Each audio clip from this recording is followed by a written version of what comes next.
BBMP news 9ಗೆ ಸ್ವಾಗತ.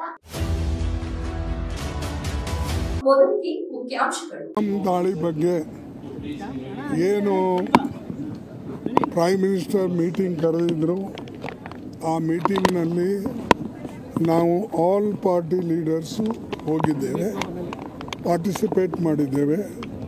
ಅದರ ಜೊತೆಯಲ್ಲೇ ನಮ್ಮ ಅಪೋಸಿಷನ್ ಪಾರ್ಟಿ ಲೀಡರ್ ಲೋಕಸಭಾ ಮತ್ತು ನೀವೇ ಮಾತಾಡ್ತಿರಲ್ಲ, ಆಮೇಲೆ ನಾನು ಹೋಗಿದ್ದೆ.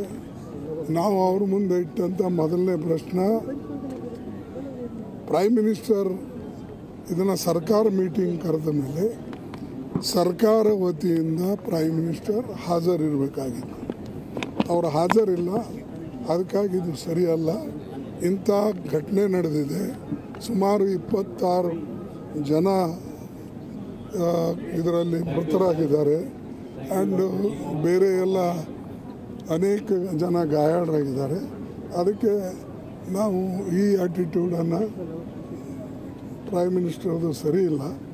ಎಲೆಕ್ಷನ್ ಭಾಷಣ ಮಾಡೋಕ್ಕೆ ನೀವು ಬಿಹಾರಕ್ಕೆ ಹೋಗ್ತೀರಿ, ಇಲ್ಲೇ ದಿಲ್ಲಿಯಲ್ಲಿ ಬರೋಂಗಿಲ್ಲ, ಮೀಟಿಂಗ್ ಅಟೆಂಡ್ ಮಾಡಲ್ಲ ಅಂದರೆ ಅವ್ರು ಸೀರಿಯಸ್ ಇಲ್ಲ ಅಂತ ಅದರ ಅರ್ಥ. ಆಮೇಲೆ ಇಂಗ್ಲೀಷ್ನಾಗ ಹಿಂದಿದಾಗ ಅಲ್ಲಿ ಭಾಷಣ ಮಾಡೋಕ್ಕಿಂತಲೂ ಇಲ್ಲಿ ನೀವು ಬಂದು ನಮಗೆ ಸಮಜಾಯಿಸಿದ್ರೆ, ಹೇಳಿದರೆ ಏನೇನು ಘಟನೆ ನಡೀತು, ಹೇಗೆ ನಡೀತು, ಯಾರದಕ್ಕೆ ರೆಸ್ಪಾನ್ಸಿಬಲು, ಇದು ನಿಮ್ಮ ಏನು ಸೆಕ್ಯೂರಿಟಿ ಲ್ಯಾಬ್ಸು, ಏನು ಇಂಟೆಲಿಜೆನ್ಸ್ ಲ್ಯಾಬ್ಸು, ಏನು IB ಲ್ಯಾಬ್ಸು, ಏನು ಇನ್ಫಾರ್ಮೆಂಟ್ಸ್ ಲ್ಯಾಬ್ಸು ಅಥವಾ ಪೊಲೀಸ್ ಲ್ಯಾಬ್ಸ್ ಯಾರ್ದು ಅನ್ನೋದು ನಮಗೆ ತಿಳಿಸ್ಬೇಕು ಅಂತ.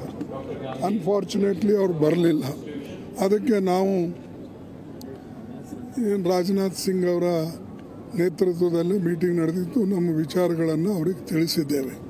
ಬಟ್ ಒಂದೇನಂದ್ರೆ ಅವರು ಸ್ವತಃನೇ ಒಪ್ಕೊಂಡ್ಬಿಟ್ರು,